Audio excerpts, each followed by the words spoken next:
We've just had the Easter-themed champion revealed here, so this is going to be the next fusion coming up. I'm going to be going over her kit here today and just seeing if I think she's an interesting enough champion to try and fuse. Little spoiler warning, I think I'm going to try and go for her myself. I could see myself getting some use out of it, but I don't think that everyone should go for this fusion. So this is going to be Eostrid Dreamsong. Eostrid A1 is going to attack one enemy, has a 75% chance of placing a sleep. If the target is under a decreased speed or weakened debuff placed by the champion, she has a 75 books to 100% chance of placing a sleep for one turn instead. Fairly decent. Obviously, that's going to be predicated on accuracy. We don't really know the base stats of this champion yet either, so we don't know how tanky she's going to be if you have to build her out with a ton of accuracy, which is something to consider. A2 attacks all enemies.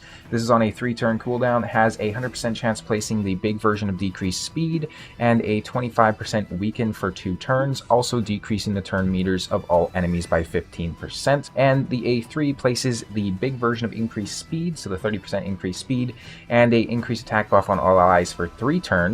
Also fills the turn meters of all allies by 15% and then grants an extra turn. So this is something like just a supercharged Deacon Armstrong or a Arbiter alternative, those sorts of things. This is on a 4, technically 3-turn cooldown, which is quite nice. The passive, whenever this champion or an ally has their turn meter increased, heals all allies based on their max HP. The percentage value of the heal is equal to half of the turn meter increase. So what does that mean? Essentially, for this skill here, it's going to heal them by about 7.5%. And then obviously other champions, if they're doing turn meter increases as well, it's going to fill based off of half of whatever turn meter they're increasing it by.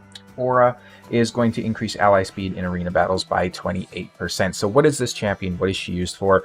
First of all, I think that being labeled a support might be a little bit misleading. When you think of a support, you're thinking of a reviver, or at least that's what I'm thinking of. This champion is more so going to be a debuff champion. Why is that important? With her kit, she is very clearly targeted for the arena, and what is very prevalent in the arena right now? Polymorph. So when I look at this champion, I see essentially just 3 chances here to get polymorph. So on her A1 as well, there's a very good chance of getting polymorphed, right? So it depends on if you're going to go for this champion. So if you're pushing a late game arena, you're probably not going to get use out of her because the amount of debuffs that she brings is just going to get you sheeped pretty much every time if you're going against those 6-star awakened champions, right? Like you'll be facing in high-end tag team, high-end live arena, and high-end classic arena if you're pushing plat and whatnot. If you're trying to just be a free-to-play or a low-spend player, you can use this champion in arena, but I would say there's probably going to be better alternatives. Just running somebody like a regular old Arbiter is going to be better. The reason being is so her aura is better for arena. She's also going to be bringing a revive, whereas this champion doesn't. Arbiter still does have a weaken on the A1. Granted, she's not placing a decreased speed on the enemy or decreasing their turn meter, those sorts of things. But I would say that if you run a Arbiter as fast as she can go, and then your secondary champion is going to be somebody like a Deacon Armstrong, he's going to be bringing that turn meter controlled decreased defense anyways, which I would say is better than a weaken, especially if you're trying to do like blender teams or if you're trying to do just like teams that are hitting them down quickly. So if you're focused on late game PvP, you're not going to get use out of this champion. If you're focused on early game PvP or mid game PvP, you're probably not going to get much use out of this champion because there are just simply better options. Even somebody like a High Katoon everybody will have, right? So where do you use this champion? I don't really know. With the A1, you can make an argument that she'd be useful in something like Sand Devils, but it's not 100% chance to place, unlike somebody like a Sifi. I do believe she has strong affinity for stage 25, though, which is quite nice. That being said, though, Sand Devils, you're basically just farming with Ninja and Aniri, or Aniri and somebody else, right? So are you going to use this champion, especially since she doesn't have a revive? Probably not. Where else could we use her?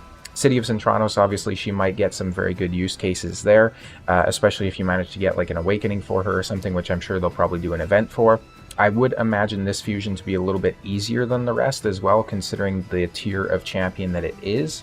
You could also use her maybe in Faction Wars. For me, at least, I'm not really struggling with the Faction Wars. I'll bring somebody like Not over her any day, who is the rare champion that actually has a revive when he's a support champion. So, you know, what you'd expect from a support. It would be nice if she had like a conditional revive on her passive or something like that, just something more to offer the team. If you're building her with a lot of accuracy, she is going to be very squishy, so she's kind of a hybrid who maybe when an enemy dies, she revives somebody, or when an enemy gets block revive, she revives somebody, something like that, just to make her a little bit more interesting. I think if you pushed hard for the Armand's fusion, and if you pushed hard for the Armand's soul after, and you're just desperately looking to conserve resources, this is probably a champion that you can fairly comfortably skip.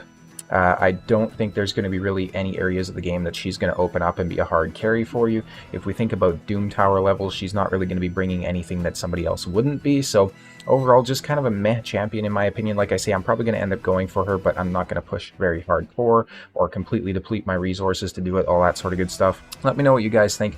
Let me know where you'd end up using her if I miss somewhere.